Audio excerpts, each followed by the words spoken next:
네, 저희가 지난주부터 여호수아서의 말씀을 함께 보고 있습니다.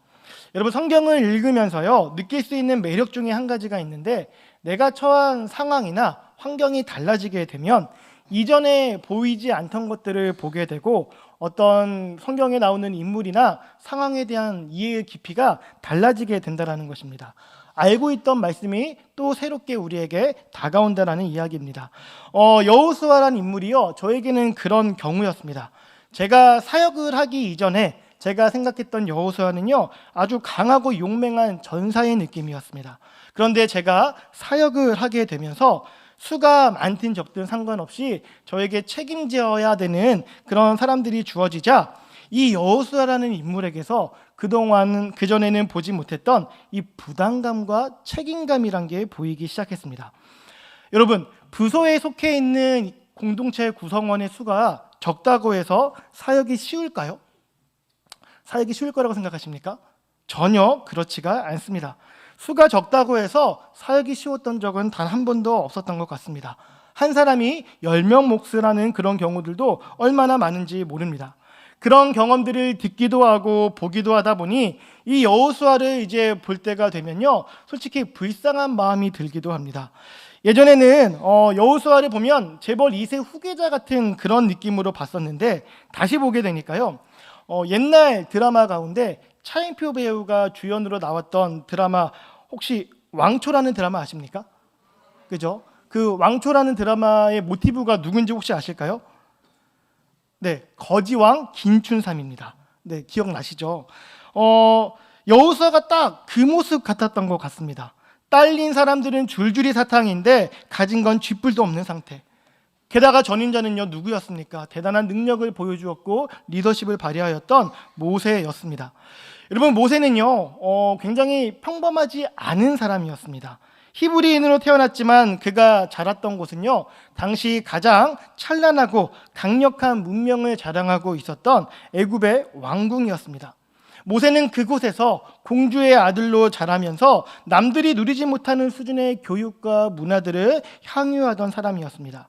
이 정도면 일반 애굽의 백성들도 감히 쳐다보지 못할 신분의 사람이었는데, 당시 애굽의 종노릇하던 이스라엘 백성들에게는 이 모세란 사람이요, 얼마나 더 대단하게 보였겠습니까? 뜬금없이 나타난 이 모세가 참 낯설기는 하지만, 한편으로는 그가 가지고 있는 그 화려한 배경으로 인하여서 무언가 기대가 되고 든든하다 여길 수 있는 그런 배경을 가지고 있었던 것입니다. 그런데 여호수아에게는 그런 특별함이 가지고 있지 않았습니다. 특별한 배경을 가지고 있지 않았다는 것입니다. 물론 그가 모세의 휘하에서 이름을 좀 날리는 장수이긴 했지만, 어디 그런다고 사람들이 이 인자를 알아주겠습니까? 여호수아를 잘 활용하는 모세의 능력을 더 칭송할 뿐이었습니다. 모세가 있는 동안 여호수아는 철저한 2인자에 불과했습니다. 그런 그가 이제 모세의 뒤를 이어서 한 동네도 아니고 한 마을도 아니고 한 도시의 규모도 우습게 만드는 한 민족의 지도자로 전면에 나서게 되었습니다. 그리고 지금 이 민족의 상태가 어떠했는지 여호수아가 모르고 있던 것도 아니었습니다. 모세 옆에서 수종을 들면서 이 이스라엘 백성들의 지도자가 된다는 것이 얼마나 어려운 일인지를 여호수아는 누구보다도 잘 알고 있었습니다. 여러분, 그 목회자들이요, 사역지를 옮기는 경우들이 좀 제법 있습니다. 그때 가급적 이 목회자들도 기피하게 되는 교회들이 어떤 교회인지 아십니까? 주로 분쟁이 있는 교회들입니다. 분쟁이 있고 다툼이 있는 교회라는 걸 알게 되면요, 그 교회가 어떤 처우가 좋고 규모가 있는 교회라고 해도 특별한 부르심이 있지 않는 한 가급적 피하려고 합니다. 그런 교회에 갔다가 얼마 지나지 않아서 이 분쟁의 소용돌이에 휘말려 금세 다시 교회를 새로 구해야 하는 딱한 처지에 놓였던 친구들을 여러 보기도 했었습니다. 여호수아가 지금 맡게 된 그 자리, 모세의 뒤를 잇는 그 자리는요, 사실 인간적으로 보자면 독이 든 성배와 같았습니다. 수고는 굉장히 기대가 되는데 얻을 수 있는 유익은 뭐가 있을지 도무지 기대가 되지 않는 그런 자리였습니다. 그런데도 불구하고 여호수아는 그 자리를 이어받습니다. 왜일까 생각해 본다면, 아마도 여호수아는 진짜 복이라는 것이 무엇인지 제대로 알고 있던 사람이었던 것 같습니다. 이스라엘의 지도자인 모세가 그 자리에서 하나님께 순종함으로 말미암아 어떠한 복을 누리게 되었는지 그는 잘 살펴볼 수 있었습니다. 그렇다면 모세가 받은 복이 무엇이었겠습니까? 이스라엘 백성들이 그 모세를 위해서 동상을 세웠겠습니까? 그를 위해서 대단한 재물들을 모아서 바쳤겠습니까? 고생하는 그를 위해서 그의 말에 언제나 순종함으로 반응했을까요? 하다못해 모세가 목적지 약속의 땅에 들어가기로 했습니까?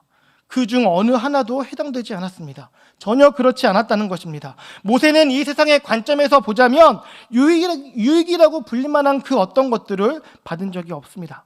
그런데도 불구하고 여호수아가 모세의 뒤를 이을 수 있었던 이유는 모세가 백성들에게는 번번이 배신당하고 거절당하였지만 하나님께서는 그런 모세의 삶을 온전히 받아주셨다는 것을 바라보았기 때문이었습니다. 모세가 펼쳐갔던 그 위대한 모든 역사의 배경에는 하나님이 함께하여 주셨음을 여호수아는 알고 있었습니다. 사실 이스라엘 백성들은 그들이 하나님을 향해서 보여주었던 불신앙과 불순종의 모습으로 광야에서 죽었어도 수십 번 수백 번 죽었어야 마땅했습니다. 그런데 그 민족이 멸망하지 않고 여기까지 올 수 있었던 것은 하나님께서 모세라는 사람의 삶을요 그저 그 민족 가운데 한 사람으로만 여기지 않으시고 모세 한 사람을 한 민족처럼 여겨주신 덕분이었습니다. 여러분, 하나님은 사실 그런 분이기도 하십니다. 이전에 소돔과 고모라 사건 때 그 성에 의인 10명만 있으면 그들로 인해 내가 심판하지 않겠다라고 하나님께서 말씀하여 주셨습니다. 의인 한 사람을 단지 한 생명으로만 여기지 않으시고 수백, 수천의 생명으로 바라보신 것입니다. 그런 하나님께서 모세 한 사람을 향해서는 한 민족의 수준으로 바라봐 주셨다라는 것입니다. 그런 하나님께서 하나님 앞에 그런 역임을 받은 모세도 참 대단하지만 한 사람에게 그만큼의 가치를 부여하시는 우리 하나님의 모습도 굉장히 대단한 것 같습니다.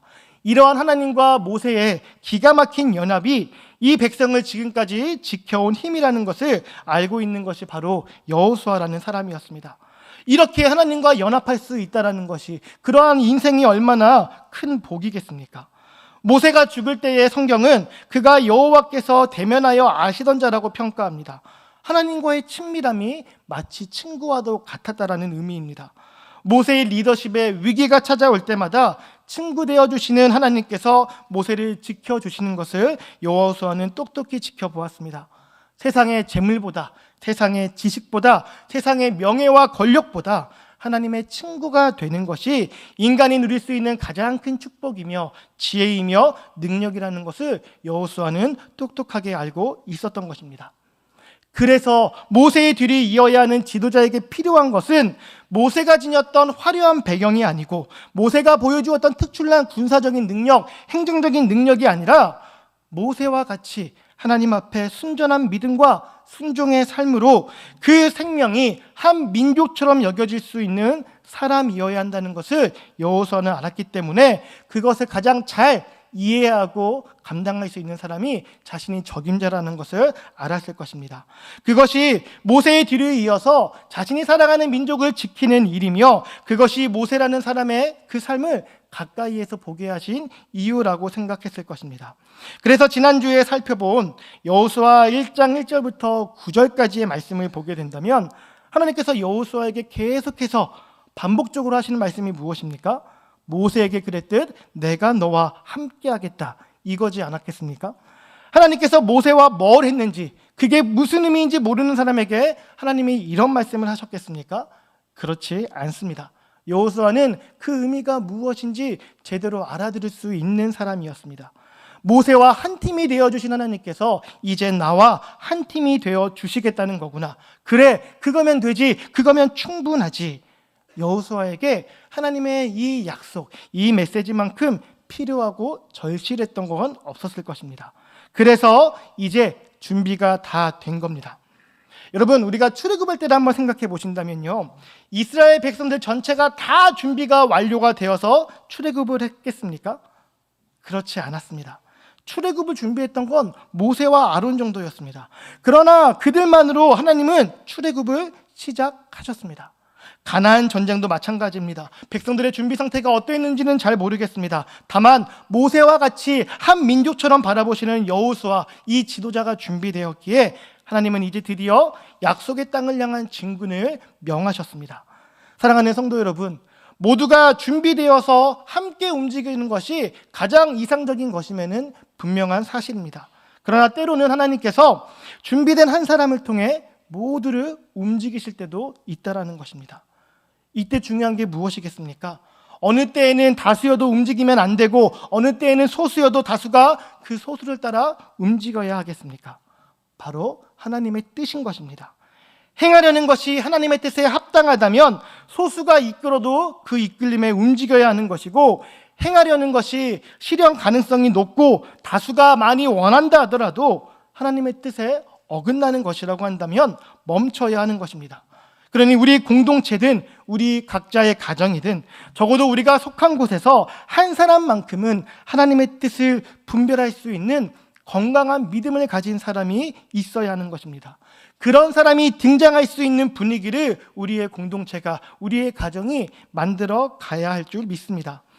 민수기에 나오는 12 정탐꾼들 중에서 하나님의 뜻을 분별했던 사람은 여호수아와 갈렙 두 사람뿐이었습니다.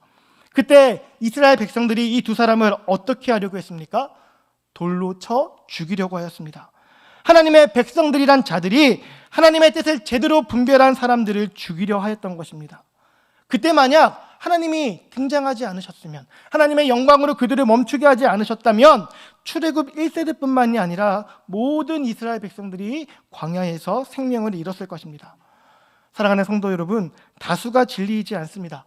현실의 가능성도 우리에게 진리로 받아들일 수 없습니다. 오직 진리는 말씀으로 우리에게 주어주신 하나님의 말씀과 약속뿐인 것입니다. 그 말씀과 약속을 따라 살아가는 일에 우리가 힘쓰는 공동체가 되기를 소망합니다. 다수와 다른 주장이라고 해서, 실현이 불가능한 주장이라고 해서 쉽게 힘으로 누르거나 억압하지 않고 먼저는 그것이 과연 하나님의 뜻에 합당한지를 묻고 살필 수 있는 우리 더 온누리 교회가 되기를 소망합니다. 이전에 모세를 준비시켰었던 하나님께서 이제는 여호수아를 준비시키며 이제 약속의 땅을 향한 본격적인 진군이 시작되려 하고 있습니다. 이때 여호수아는 그 백성의 관리들에게 명령을 내리게 되는데요. 그것이 11절에 나오는 말씀인데 한번 같이 읽어보도록 하겠습니다. 시작.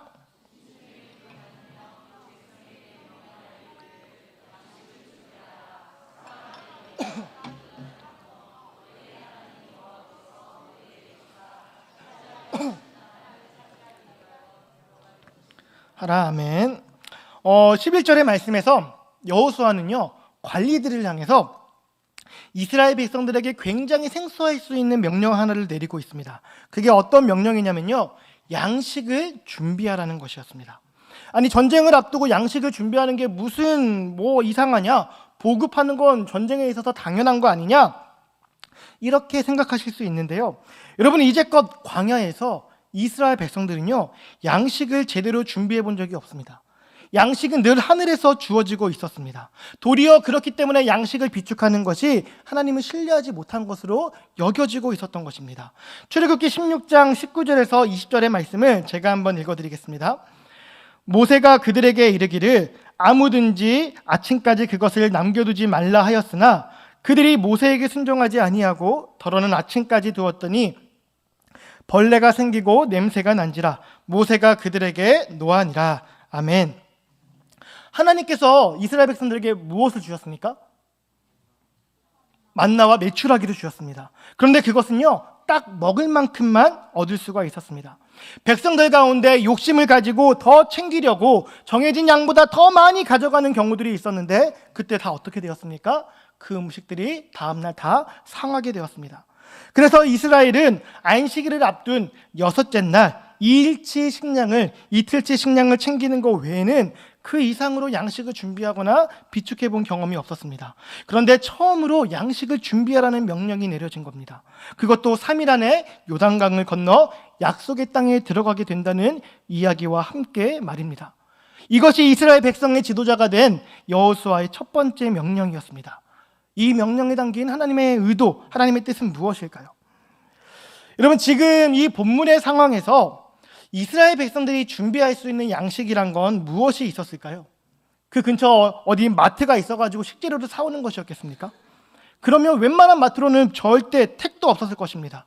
물론 그동안 광야에서 여러 전투를 통해서 얻은 전리품들도 있었겠지만 이스라엘 백성들이 날마다 약탈 활동을 했다거나 전쟁을 끊임없이 하면서 전리품들을 끊임없이 수집한 것이 아니라고 한다면 양식 보급이 쉽지 않은 광야에서 상당한 규모의 무리로 알려져 있는 그 이스라엘 민족들의 입을 채우기에는요, 턱없이 부족했을 것입니다. 이때 이 백성이 준비할 수 있는 양식은 어쩌면 여전히 하늘에서 떨어지고 있었던 만나와 메추라기이지 않았겠습니까? 출애굽기 36장 15절을 보면 이렇게 말씀을 하고 있습니다. 사람이 사는 땅에 이르기까지 이스라엘 자손이 40년 동안 만나를 먹었으니 곧 가나안 땅 적경에 이르기까지 그들이 만나를 먹었더라. 아멘. 이 말씀을 보면요, 가나안 땅에 들어가기 전까지 하나님은 계속해서 이스라엘 백성들을 먹이시고 있으셨음을 우리가 알 수 있습니다. 설령 여기서 준비하는 양식이 만나와 메추라기가 아닌 다른 방식으로 양식을 준비한다 해도 바뀌지 않는 한 가지는 그 척박한 광야에서 엄청난 수의 무리가 먹을 양식을 준비하기 위해서는 하나님의 은혜, 하나님의 도우심이 반드시 필요했다라는 것입니다. 그것들을 공급해 주시는 이가 하나님이시라는 사실에는 변함이 없었다라는 것입니다. 그러니 하나님이 주시는 양식들을 잘 챙겨서 하나님이 주시겠다 약속하시는 그 땅에 들어가야 되는 첫 번째 과제가 이스라엘 백성들에게 놓여져 있었습니다. 즉 약속의 땅이라는 새로운 땅에 들어는 가지만 너희를 여기까지 인도해 왔고 이제 들어갈 새로운 땅에서도 너희를 먹이고 입히시고 지키시리가 누구인지 잊지 말고 기억하라는 것이었습니다. 신명기 29장 5절의 말씀은 이렇게 우리에게 말씀하고 있습니다. 주께서 40년 동안 너희를 광야에서 인도하게 하셨거니와 너희 몸에 옷이 낡아지지 아니하였고 너희 발의 신이 헤어지지 아니하였으며, 거칠고 황량하고 척박한 광야에서 하나님은 꼼꼼하게 세심하고 세밀하게 그 백성들을 돌보셨습니다. 줄이지 않게 먹여주셨습니다. 약속의 땅에 들어간다고 해서 달라지는 건 아무것도 없습니다. 물론 옷의 재질과 옷의 모양은 달라질 수 있겠죠. 먹는 음식의 종류는 달라지긴 하겠지만 그들을 먹이시고 입히시는 분이 여호와 하나님이라는 사실에는 변함이 없는 것입니다. 사랑하는 성도 여러분, 여러분들의 직장이 여러분들을 먹여주고 입혀주는 게 아닙니다. 여러분, 저에게는 이 교회가 직장과 같은 곳이잖아요. 이 교회가 저를 먹여주고 입혀준다고 생각하지 않습니다.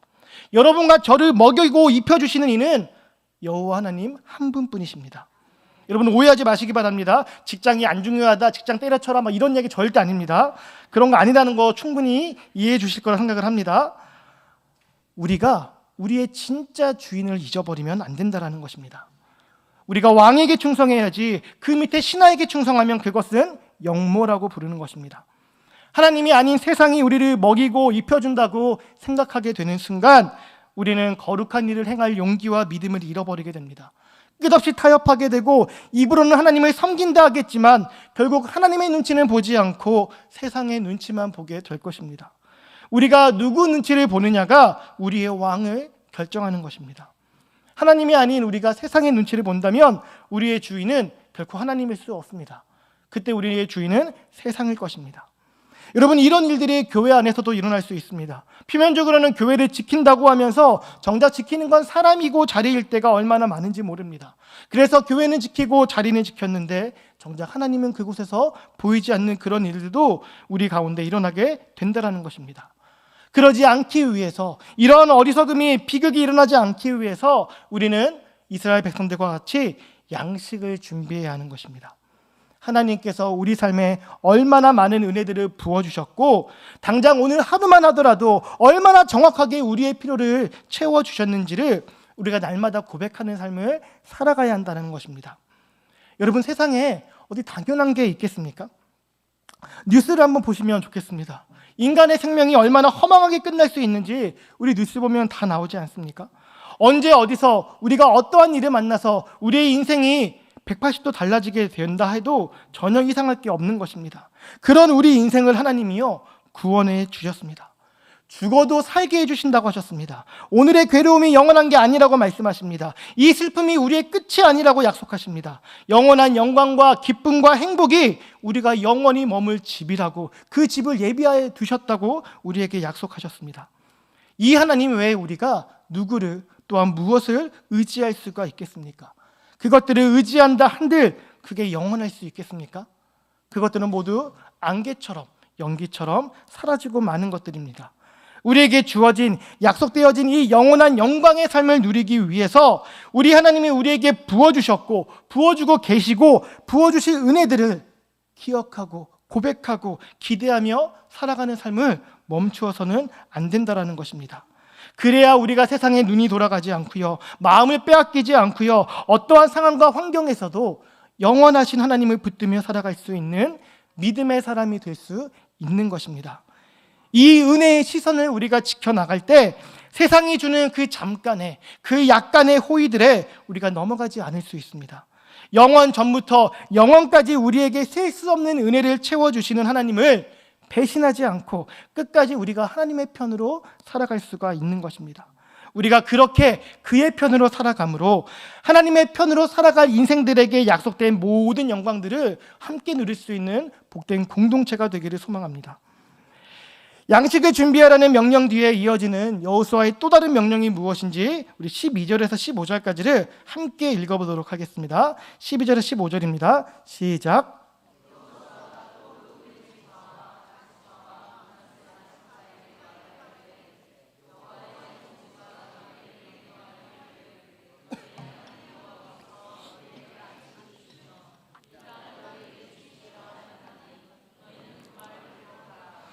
너희의 처자와 가축은 모세가 너희에게 준 요단 이쪽 땅에 머무려니와 너희 모든 용사들은 무장하고 너희 형제보다 앞서 건너가서 그들을 돕되 여호와께서 너희를 안식하게 하신 것 같이 너희의 형제도 안식하며 그들도 너희 하나님 여호와께서 주시는 그 땅을 차지하기까지 하라. 너희 소유지 곧 여호와의 종 모세가 너희에게 준 요단 이쪽 해돋는 곳으로 돌아와서 그것을 차지할지니라. 아멘. 이어지는 여호수아의 명령은요, 특정 지파들을 향하고 있습니다. 곧 르우벤 지파와 갓 지파와 므낫세 반 지파입니다. 여기서 언급되어지고 있는 이 지파들의 특징이 한 가지가 있습니다. 그게 무엇이겠습니까? 이미 땅을 분배받은 자들이었다는 것입니다. 그런데 특이하게도 이들이 분배받은 땅은요, 요단강 서편에 있는 약속의 땅이 아니라 요단강 동편에 있는 땅이었습니다. 민수기 32장을 보시면 이렇게 된 배경이 나와 있는데요, 르우벤 지파와 갓 지파는요, 다른 지파들에 비해서 굉장히 많은 수의 가축을 지니고 있었다고 합니다. 이건 이 두 지파가요, 다른 지파들보다 경제적으로 넉넉하고 여유가 있었다라는 것을 의미하는 것입니다. 그런데 보통 이런 사람들은요, 확실히 계산이 빠릅니다. 그리고 재산이 넉넉하다 보니 굳이 위험한 일에 손을 대려는 그런 모습을 가지고 있지 않습니다. 그런 그들의 눈에 요단강 동편의 땅이 눈에 들어왔던 것입니다. 약속의 땅을 다 알지는 못해도 우리가 가지고 있는 이 많은 가축을 목축하기에 여기보다 괜찮은 땅이 그 약속의 땅에 있을까 싶었던 겁니다. 그래서 아직 약속의 땅에 들어가지도 않은 상태에서 이 두 지파는요, 모세와 다른 지도자들에게 한 가지 요청을 합니다. 우리 두 지파는 가축이 많아서 여기가 딱 정착하기 좋은 것 같다. 우리는 요단강 건너가는 일에서 빼줘라. 우리는 그냥 여기서 이 땅을 취해서 정착하여 살겠다. 이 요청을 들은 모세의 심정이 어떻겠습니까? 참담했을 것입니다. 아직 제대로 칼도 뽑지 못했는데 가축이 많고 재정이 넉넉하다라는 것은 하나님께 받은 은혜가 크다라는 당시의 문화 배경 속에서 가장 은혜 받은 두 지파가 가장 먼저 칼을 내려놓겠다고 했으니 이 얼마나 화가 나고 분통이 터질 만한 일이었겠습니까? 여러분, 하나님께서 우리에게 은혜를 주시는 목적 그리고 이유가 무엇인지 우리가 한번 생각해 봤으면 좋겠습니다. 더 가지게 되고 더 채워지게 된 만큼 무엇을 하라는 의미이겠습니까? 더 섬기고 더 헌신하고 더 나누라는 의미인 것입니다. 여러분, 인류 가운데 하나님의 가장 큰 은혜를 받고 이 땅에 내려오신 분이 누구십니까? 바로 하나님의 아들 예수 그리스도이십니다. 여러분, 이 세상에서 가장 큰 섬김을 보여주신 분은 또 누구십니까? 아무 죄도 없이 우리 때문에 십자가에 달려 죽으신 하나님의 아들 예수 그리스도이십니다. 가장 많은 은혜를 받은 자가 가장 큰 섬김을 감당하였습니다. 빌립보서 1장 29절은 이렇게 말씀하고 있습니다. 그리스도를 위하여 너희에게 은혜를 주신 것은 다만 그를 믿을 뿐 아니라 또한 그를 위하여 고난도 받게 하려 하심이라. 아멘. 여러분, 은혜의 정확한 의미는요, 우리를 더 강하게 하고 더 부유하게 하고 더 평안하게 하는 게 아닙니다. 은혜는 우리로 더욱 예수 그리스도를 닮아가게 해주는 것입니다. 그가 이 땅에서 보여주신 삶을 더 닮아가는 것이 이 비천한 존재들에게 허락된 그 삶이 우리에게 은혜라는 것입니다. 그렇다면 르우벤 지파와 갓 지파는 받은 은혜로 다른 지파보다 앞장서서 약속의 땅을 향해 전진했어야 합니다. 그런데 그들은 중간에서 멈추어 버리는 잘못을 범하였습니다. 하나님이 주신 은혜로 말미암아 그들은 안주할 생각을 가졌던 것입니다. 이 모습은요, 믿음의 삶을 살아가고 있는 우리가 쉽게 빠질 수 있는 함정을 보여주고 있습니다. 여러분, 우리가 하나님께 은혜를 구할 때 그 목적이 어디에 있을 때가 많을까요? 하나님의 일을 더 잘하고 싶어서, 내가 더 거룩한 사람이 되고 싶어서, 이 땅에 하나님의 나라가 더 확장이 되어지고 더 견고하게 세워지는 것을 목격하고 싶어서 하나님의 은혜를 구하고 계십니까? 아니면 이 땅에서 수고는 적은데 만족함은 많은 그런 풍요롭고 여유 있는 삶을 살기 위해서 은혜를 구하고 계십니까? 우리 성도분들이 어떤 마음으로 은혜를 구하시는지는 알 수 없지만 그동안 이 땅의 많은 성도들이 구한 은혜의 목적이 어디에 있었는지는 우리가 어렴풋이 확인할 수 있을 것 같습니다. 오늘 우리 한국교회가 처한 상황이 그 대답이 되기 때문인 것입니다. 세상 사람들과 구별되지 못하고 그래서 거룩함을 보여주지 못한 채 점점 세상을 향해서 영향력을 잃어가고 있는 우리의 현실은 은혜를 향한 우리의 목적이 안식에 있지 않았고 안주에 있었다라는 것을 우리에게 보여주는 것 같습니다. 싸우라고, 세상과 담대히 맞서 싸우라고 우리에게 주신 칼로 우리는 과일 깎는 일에 만족하고 있었던 것입니다. 그러니 교회가 설 자리가 당연히 줄어들 수밖에 없는 겁니다. 하나님의 능력이 부족하고 연약해서가 아니라 하나님의 능력으로 세상과 싸울 자가 없다라는 것이 우리의 문제였던 것입니다. 본문 12절에서 15절 사이에 기록된 대로 하나님은 우리에게 안식을 주고자 하십니다. 안식은 이 여호수아서의 주제를 나타내는 중요한 단어 가운데 하나입니다. 이 안식을 위해 이스라엘 백성들이 해야 할 일이 무엇이었습니까? 15절을 보시면요, 안식하기 위해서 그 땅을 차지해야 한다고 말씀합니다. 안식이라는 단어가 부드럽고 평화로운 느낌이 담겨 있다고 해서 그것이 그냥 스무스하게 물 흐르듯이 자연스럽게 우리에게 주어질 거라 생각하면 큰 오산입니다. 하나님은 분명히 안식을 차지하라고 말씀하십니다. 차지는요, 공격입니다. 싸워서 쟁취하라는 것입니다. 공중권세 잡은 자가 주인 노릇하고 있는 이 세상에서 우리가 안식을 누리기 위해서는 어쩔 수 없이 이 공중권세 잡은 자와 싸워야만 한다는 것입니다. 공중권세 잡은 자를 그대로 둔 채 그를 털끝 하나 건드리지 않고서 우리가 누릴 수 있는 안식이란 건 존재하지가 않습니다. 여러분, 왜 하나님께서 굳이 이스라엘 백성들에게 가나안 민족들과 싸워서 그 땅을 차지하게 하시는 것이겠습니까? 사실 하나님이 원하신다라면 얼마든지 더 쉬운 방법으로 그 땅을 주실 수도 있는 것이지 않겠습니까? 왜 굳이 칼을 들어야 했겠습니까? 그 이유는 그 땅을 제대로 다스리는 자가 되게 하시기 위함이었습니다. 이전에 그 땅에서 죄를 쌓아가던 가나안 원주민들과는 다른 삶을 살게 하시기 위함이었습니다. 여러분, 죄를 허용하고 그 죄와 타협해 가는 세상에서 우리가 안식할 수 있는 자리는 없습니다. 그런 곳에서는 온갖 타락이 성행하고 힘이 약한 자들은 곧장 강한 자들의 놀이개가 될 뿐입니다. 가나안 땅에서 성행하던 인신 재물의 대상들이 어떤 존재들이었겠습니까? 힘이 강한 남자들이고 권세가들이었겠습니까? 그렇지 않았습니다. 힘이 없고 목소리를 낼 수 없었던 연약한 아이들이었습니다. 여인들은 유린의 대상이었습니다. 그 땅의 비명소리를 외면하고 귀 막은 채 누리는 평화가 어떻게 진짜 안식이 될 수가 있겠습니까? 내 이웃이 살아가는 땅에서 들리는 그 비명소리를 외면하는 자가 어찌 이웃이라고 말할 수가 있겠습니까? 이웃집까지 불타고 나서야 우리 집을 지키려고 할 때는 이미 때가 늦어버리는 것입니다. 여호수아는 르우벤 지파와 갓 지파와 므낫세 반 지파에게 이야기합니다.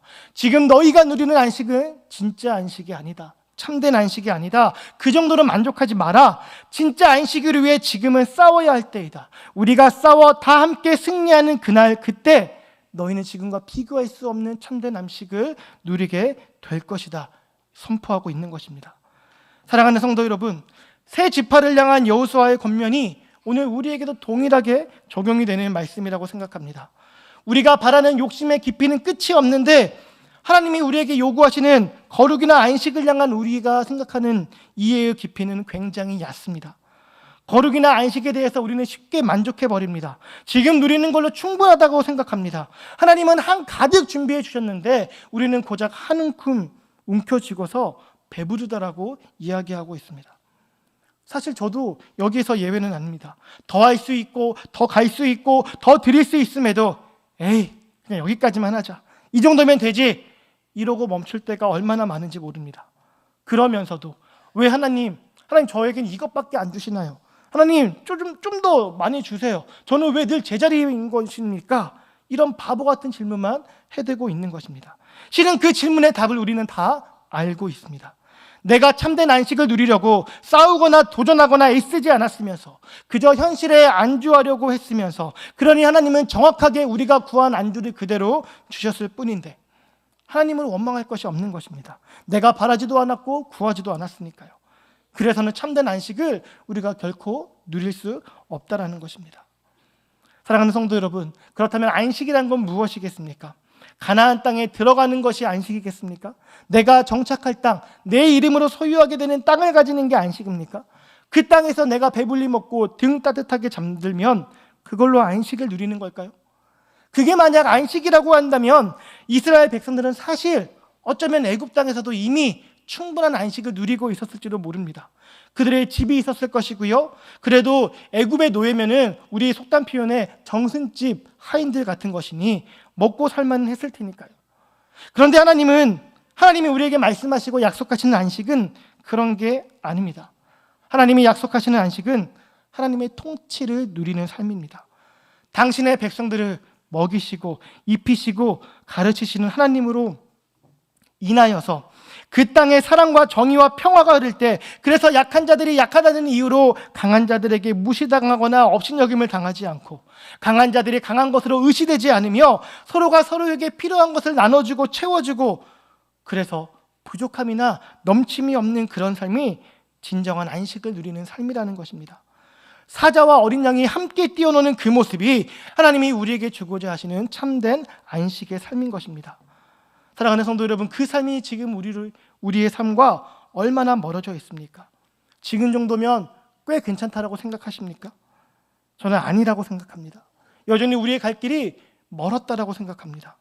이런 저의 생각에 동의하고 공감하신다면 우리는 여호수아를 향한 새 지파의 대답을 하나님을 향한 나의 대답으로, 우리의 대답으로 삼아야 합니다. 우리 마지막으로 함께 16절에서 18절까지의 말씀을 함께 읽도록 하겠습니다. 16절에서 18절입니다. 시작.